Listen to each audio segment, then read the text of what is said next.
Թալանվածը ետ բերելու համար նախ պետք է հասկանալ թալանվածի տեղը եւ թալանի մեխանիզմը, որն առաջին հերթին ստվերային տնտեսությունն է, արհեստական մենաշնորհները, հարկերից խուսափելը։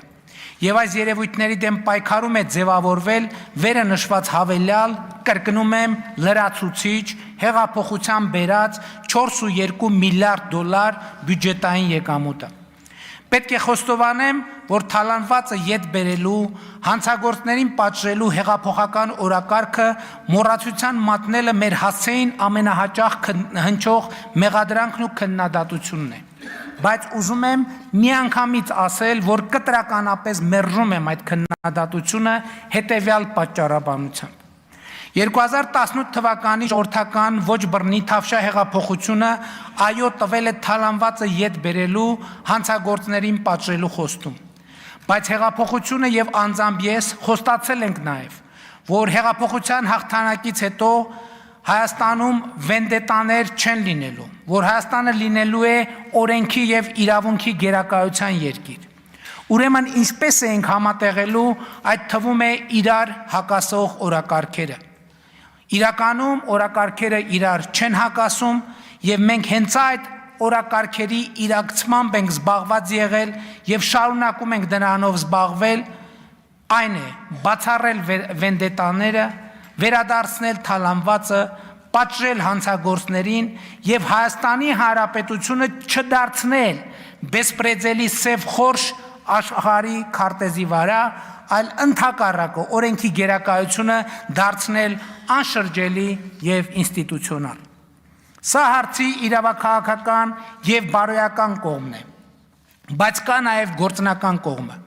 Խնդիրն այն է, որ ինչպես ասել եմ բազմիցս, թալանվածը պահեստավորված չէ մի կոնկրետ հասցեում, որ գնաս բարձես բեռնատարները եւ վերադարձնես։ Թալանվածը տեղաբաշխված է տարբեր տեղերում, տարբեր ձևերով։ Երբեմն դա Հայաստանում է, երբեմն արտերկրում, երբեմն մեզ հայտնի անձանց անունով է, երբեմն մեզ լրիվ անծանոթ դրածո անձանց անունով, երբեմն անշարժ գույք է, երբեմն գումար,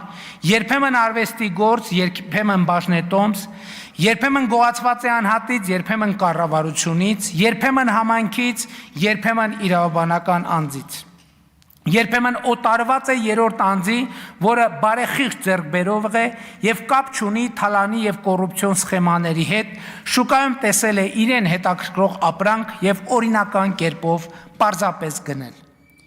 Ինչ ենք մենք արել ուրեմն։ 2019 թվականից սկսել ենք թալանի գործյան հանգույցը արձակելուն ուղղված համակարգ ձևավորել։